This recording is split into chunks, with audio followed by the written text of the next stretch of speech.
होता है, पत्नी की मोहब्बत क्या होती है, जीवन साथी का साथ क्या होता है, सच्ची मोहब्बत क्या होती है, बेइंतहा प्यार करना क्या कहते हैं, प्यार को निभाना क्या कहते हैं, इसका सच्चा उदाहरण आज हमारे बीच सायरा बानो ही रह गई हैं।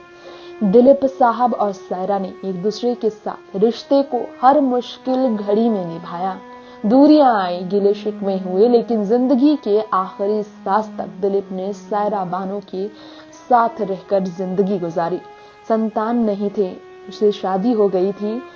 दिलीप साहब के गुस्से से परेशान रहती थी शुरुआती दौर में सायरा, लेकिन वो सायरा की कुर्बानियां भी दिलीप साहब ने अच्छी तरह से समझी। यही कारण है कि दिलीप साहब की जिंदगी में सायरा के अलावा कोई दूसरा शख्स नहीं था जो उनकी जिंदगी में उनकी आखिरी सांस तक उनके साथ रहे। क्या आपको मालूम है कि दिलीप साहब जो हैं अपनी जिंदगी की आखिरी सांस सायरा बानो के सामने लेते हुए इस बात को अच्छी तरह से जानते थे कि सायरा बानो उनके दिल की कितनी करीब थी। जी हाँ, सायरा बानो के बारे में बात हो रही है तो आपको बता दें, वाकई में निधन से पहले तक दिलीप साहब के साथ दिन रात रहने वाली सायरा ने उनके लिए कितनी बड़ी बड़ी कुर्बानियां दी।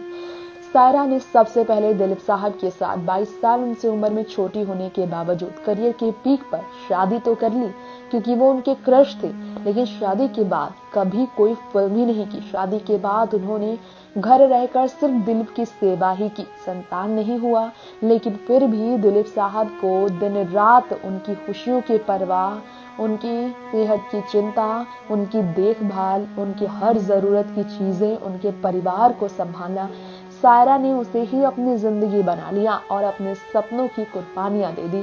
और सपना उन्होंने दिलीप साहब को बना लिया, उन्हें ही अपनी दुनिया बना ली।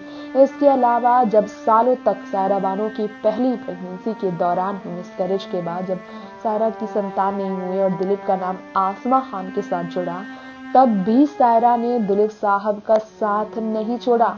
उन्होंने पत्नी होने का फर्ज निभाया। बेवफाई मिली, लेकिन बेवफाई के जवाब में भी दिलीप साहब के सामने सायरा बानो ने सिर्फ और सिर्फ वफा ही पेश किए।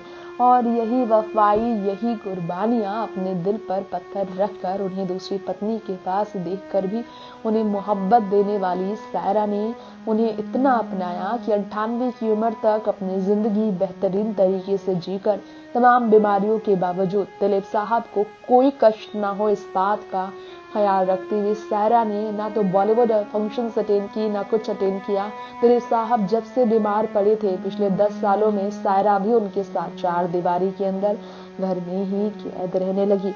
नेक्स्ट 9 न्यूज़ रूम से तृप्ति की रिपोर्ट।